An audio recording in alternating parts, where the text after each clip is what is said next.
بسم الله الرحمن الرحيم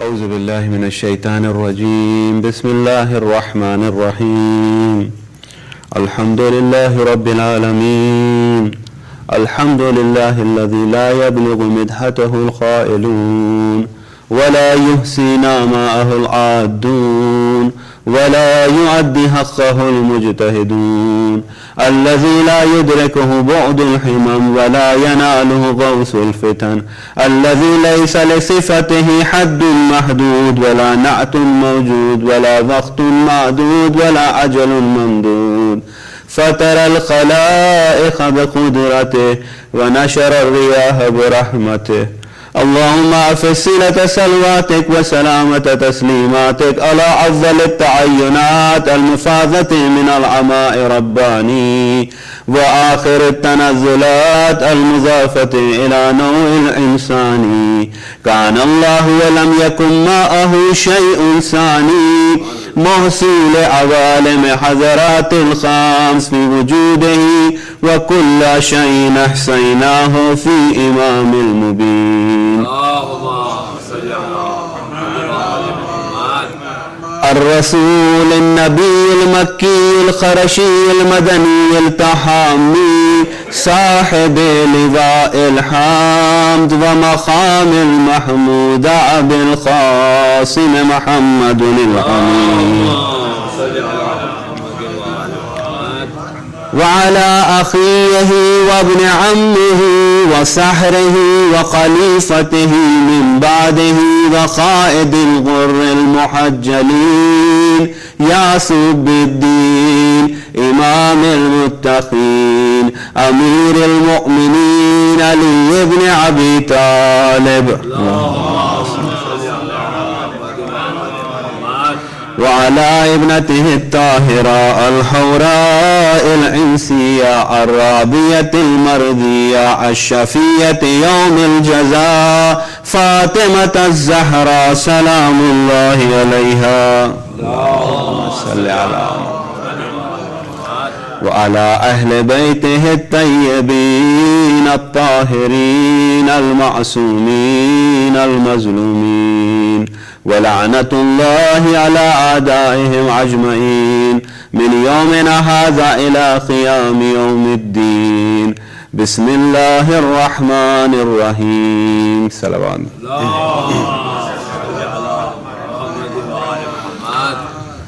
I begin in the name of Allah, the most beneficent and most merciful. We thank Allah subhanahu wa ta'ala for the tawfiq Allah had granted for us to carry the responsibility, to carry the weight of being the guest of Allah subhanahu wa ta'ala in this blessed month. Although being guest of Allah or this honor is going to depart us very soon as we are getting closer and closer to the holy month of Ramadan or to the end of the holy month of Ramadan, we seek and we strive and we ask Allah that He truly inspire us and provide us with that tawfiq, after which we will never be shaken in our faith, neither in our convictions nor in our actions, but rather we would become those whom Quran calls as steel walls, who are withstanding and who are steadfast on the path of Allah subhanahu wa ta'ala. And especially, my dear brothers and sisters, in last few nights, or at least 2 nights, the point that I am trying to reiterate or reinforce is the point that after having all this, after having equipped both spiritually, mentally, physically, the endurance, the physical endurance that is needed for the thirst and hunger, and the spiritual endurance that is needed to be patient in terms of the holy month that gives us that training, the most important aspect is that what is the manifestation of this ibadat? What is the outcome of this ibadat? If we look into the lives of our imams, we find that they have withstood what they believed in. They believed in convictions and they lived up to those convictions. One of the biggest problem in our society that we are confronting today is we might say we believe something, but we are not willing to withstand the hardships of the time, and we are coming up with excuses which are only source of making us or trying to fool ourselves. That is what we are doing. But in the heart of hearts, we ourselves know that this is not going to be a justification that is going to be reasonable in front of Allah subhanahu wa ta'ala. And the point that I want to reiterate is whatever we have learned and whatever we know, if we apply that, if we manifest that, if our actions reflect that in our lives, then Allah opens doors for us to get to the higher levels of Iman. Allah makes way, He paves the way for us and guides us to be stronger and stronger. But if we come up even on the first step, if we say that, I cannot do anything, then obviously we are not going to move forward. Please say salawat.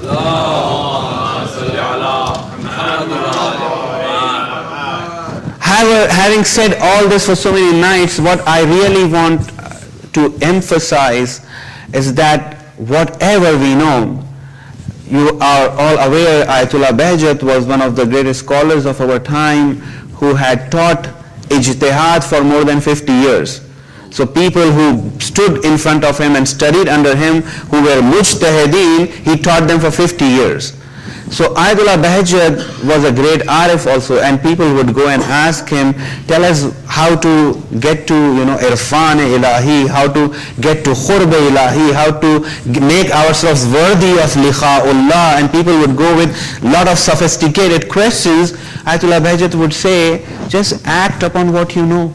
Just act upon what you know, and Allah would give you tawfiq.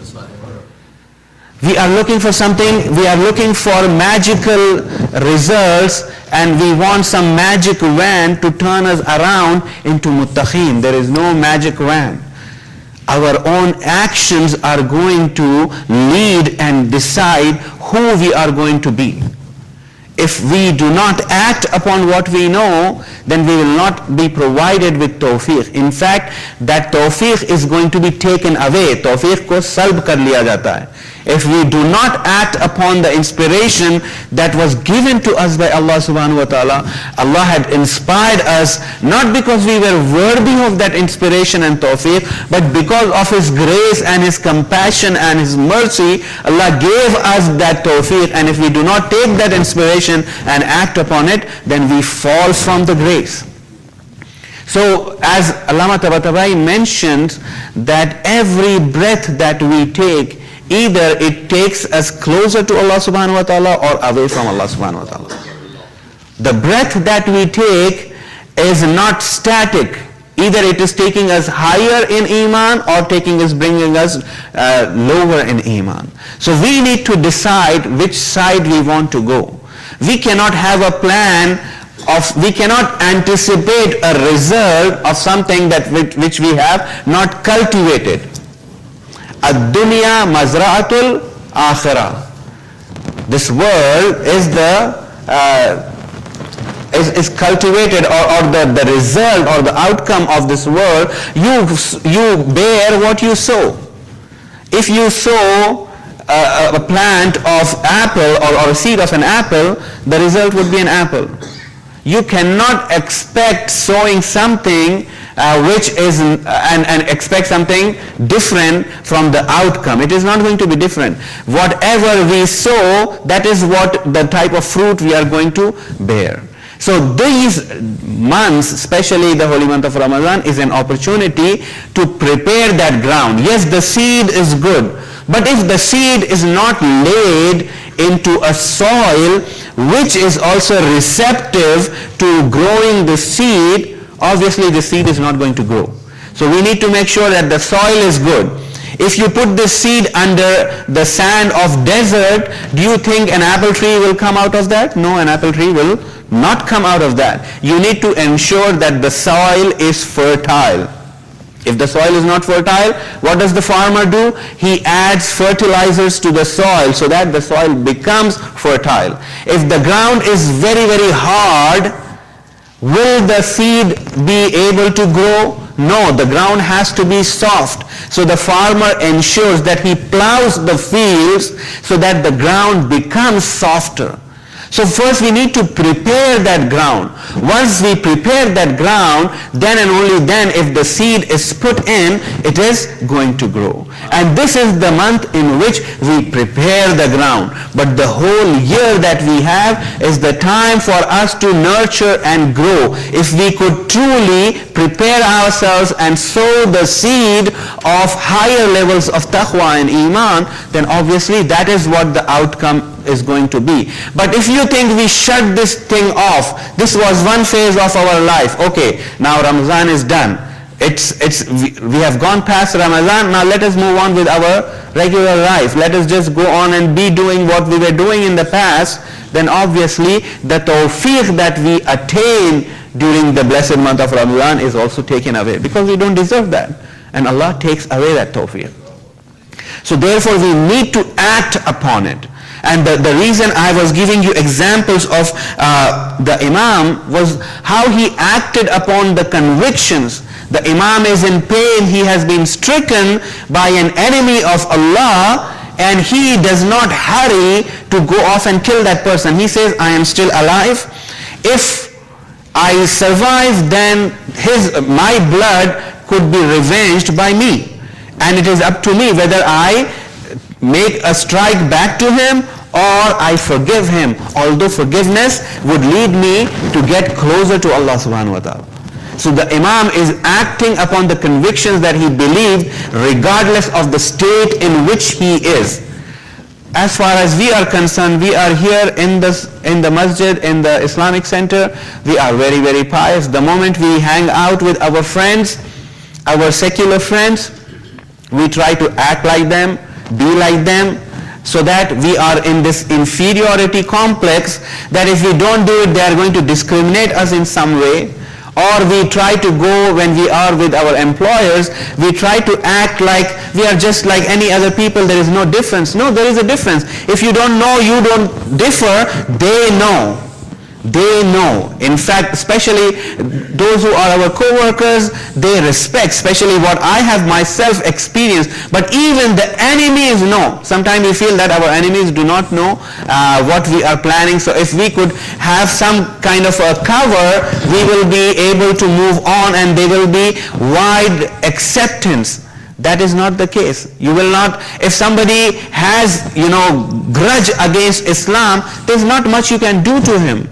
But you are not going to compromise your religion and your convictions and your beliefs for the sake of trying to please him. He is not going to be pleased. Quran is very, very clear about those who are enemies of Islam. Quran says that they would want you to become like them. Until then, they are not going to be pleased. Meaning you need to compromise every value that Islam has given you and every value that you are proud to be part of that, the Islamic value. So if you are willing to give away all that, there is nothing that remains of you of being a Muslim, then you might as well be there on the other side. Another thing that ulama sometimes warn us about is when the enemies of Islam cannot deviate you, when shaitan cannot deviate you from the path of haqq, all he does is to instill a doubt in your own religion. He will not come and say, follow that religion or follow this path or do this or do that. No. Whatever you believe in, he will come in and create a doubt in your own convictions. And the moment you have that doubt, you become so shaky, now you are not really sure. Okay, if there is Ramadan, if there is, God, I might as well do it, but you do not have that conviction in the bottom of your heart. As a result of that, what happens? Your taqwa depletes, your taqwa erodes, and then the Islamic Center becomes a place of socializing. Oh, whether we are going to benefit in the hereafter or not. We have some social benefit of coming here and meeting each other and doing business with each other, so we would like to come. Sometimes we even get so tempted, we call the trustees and find out who, like the program manager, we would call and ask, what is the food today or tonight? So if the food tonight is to our liking, we would rather come. Otherwise, we would be rather well off sitting in our home and watching television, football or soccer or whatever it is. So this kind of Islam is not going to really help us in the long run. It might look like we are Muslims in our zahir, in our outward self, but it would not have any depth.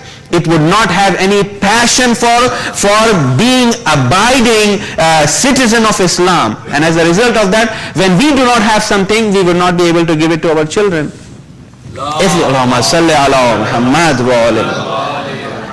If we find our children being disoriented, confused, one of the reasons is we are not looking into the mirror how disoriented we are.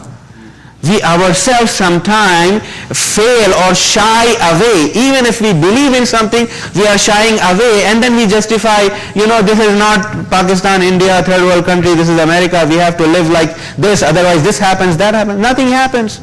Allah has said, Allah has determined our destiny, and Allah has given the door of Jannah, or the key to the door of Jannah, through the means of our action. If we are willing to withstand some hardship of the time, obviously Allah is going to pave way for us for those hardships, and He is going to make it easier for us. But if we, even before embarking on that journey, feel that it's too hard, then everything is going to look hard. As a result of that, we will end up being what is called moderate Muslims.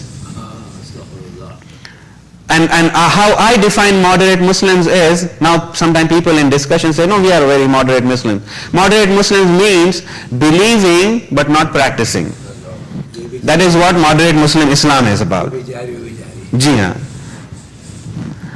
So if that is the case, and when do we realize and when do we come to terms with Islam? When we are on the verge, on the brink of our deathbed. And on that point, it is too late. As Ayatollah Jawad Amali says, very beautifully, he uses a phrase in Persian, halake dar dalane barzakh amadid. We use word dalan in Urdu also. Dalan is the area where you invite your guest. It's part of your home, but it is known that people who are guests would be there. So the women inside the house would come prepared to make sure that. So it's a place of a meeting where a guest arrives. So when we arrive at that point, Allah subhanahu wa ta'ala starts unveiling and unfolding the realities that were hidden from us because we were part of this world. And now when you see, it becomes very, very obvious and inevitable. And at that point, if we try to proclaim and testify that there is one God and the Prophet is the messenger of Allah, that is not going to help because it's too late. Now the examination is over and you're seeing the answer sheet. That is too late. So my dear brothers and sisters, Quran, we have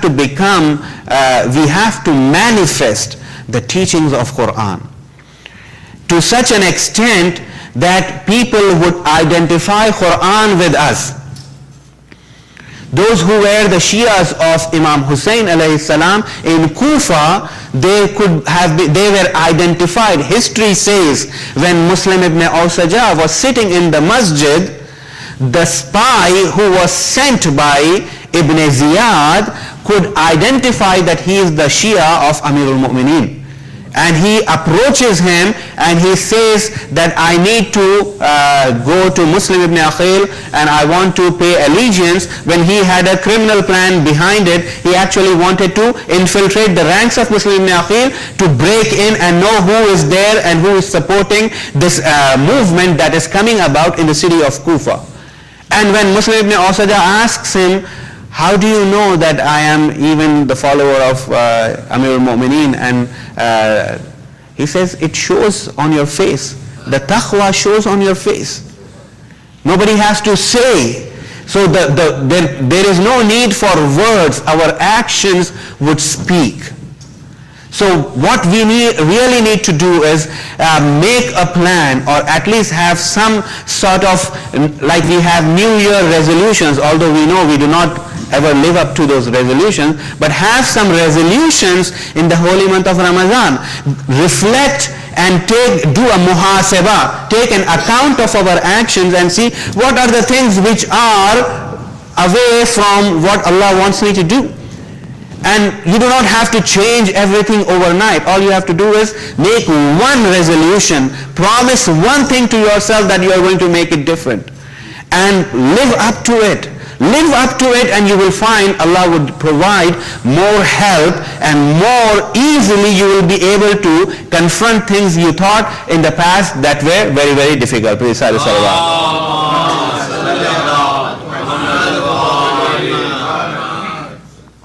because Allah subhanahu wa ta'ala says, فَمَنْ يَعْمَلْ مِثْقَالَ ذَرَّةٍ خَيْرًا يَرَى وَمَنْ يَعْمَلْ مِثْقَالَ ذَرَّةٍ شَرًّا يَرَى. Whoever does an atom weight of good will see it, and whoever does an atom weight of evil will see it. Islam does not look at quantity, Islam looks at quality. Islam does not undermine a single person. Islam says whether you kill one person, it is as if you have killed the whole humanity.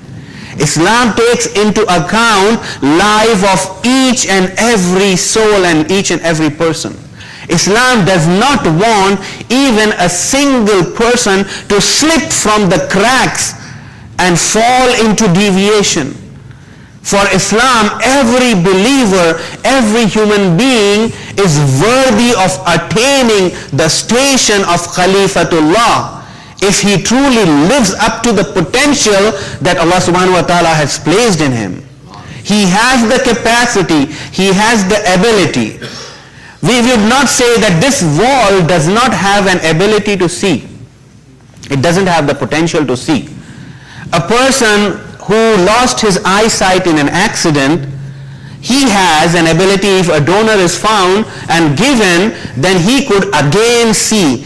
If you operate him and put eyes on him, he will be able to see, whereas this wall cannot see. Just like that, human potential that Allah subhanahu wa ta'ala has placed in us is so humongous and so huge that Allah has shared, or Allah has given, or Allah had manifested some of His awsaf in human beings.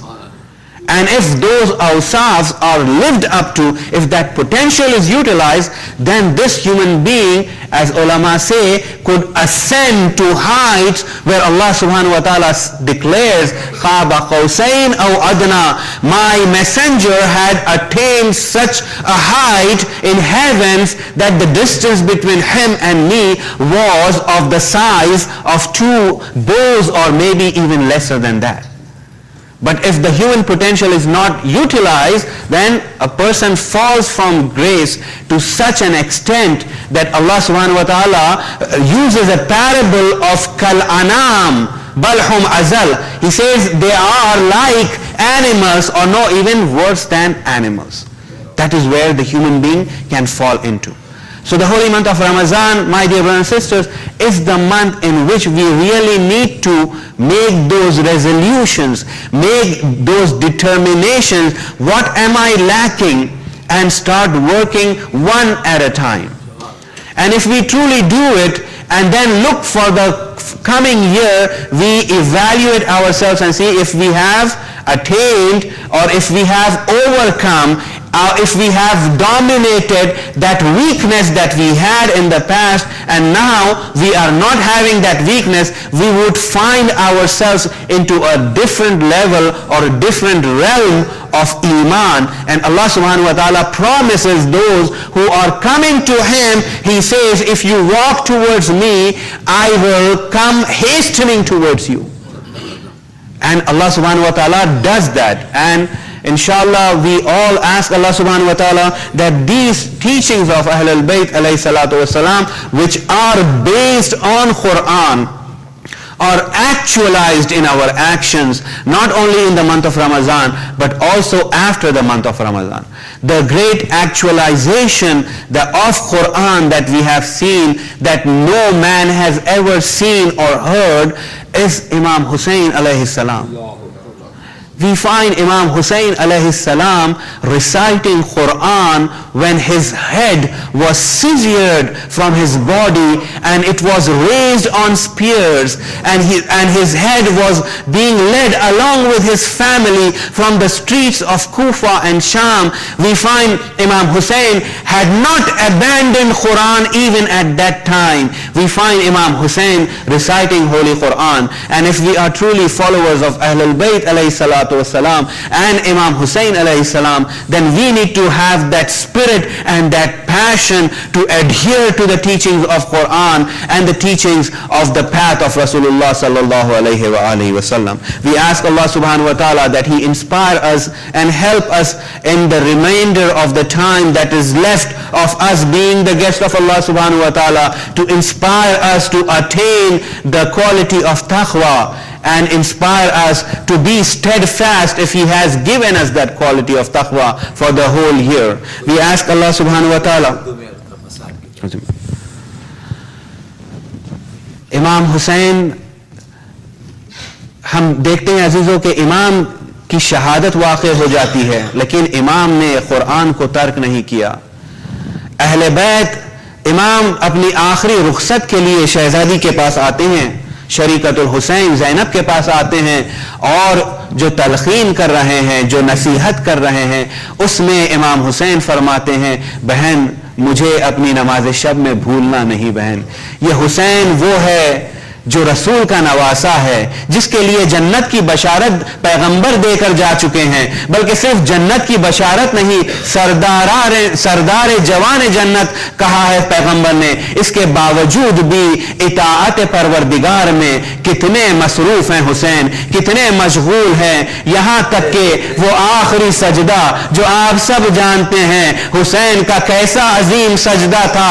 بابا کا سجدہ مسجد کوفہ میں، سجدے میں علی ہے اور قاتل کی تلوار چلتی ہے، اور علی فرماتے ہیں فزت ورب الکعبہ، اور ہم دیکھتے ہیں خاک کربلا پہ گرم ریت پر حسین ایک سجدہ کر رہے ہیں. وہ ایسا سجدہ تھا جس میں آسمانوں میں اس کا شور و غل برپا ہوتا ہے، یہاں تک کہ ہاتف غیبی سے ندا آتی ہے کہ رسول کا نواسا حسین کربلا کی خاک پر شہید کر دیا گیا.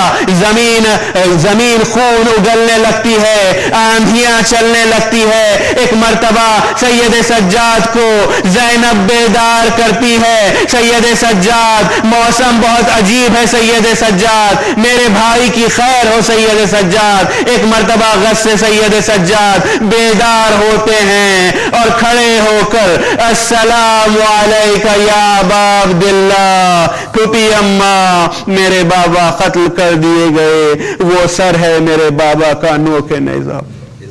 سیعلم الذین ظلموا ای منقلب ینقلب انا للہ و انا الیہ راجعون. بار الہ تو اس ہماری خلیل عزاداری کو قبول فرما، ہمیں کوئی غم نہ ہو سوائے غم حسین کے. جملہ مومنین و مومنات کے حاجات کو برلا، جو مقروض ہیں ان کے قرضوں کو ادا فرما، جو بیمار ہے بھی بحق بیمار کربلا شفا عنایت فرما، تعجیل فرما ظہور قائم آل محمد میں.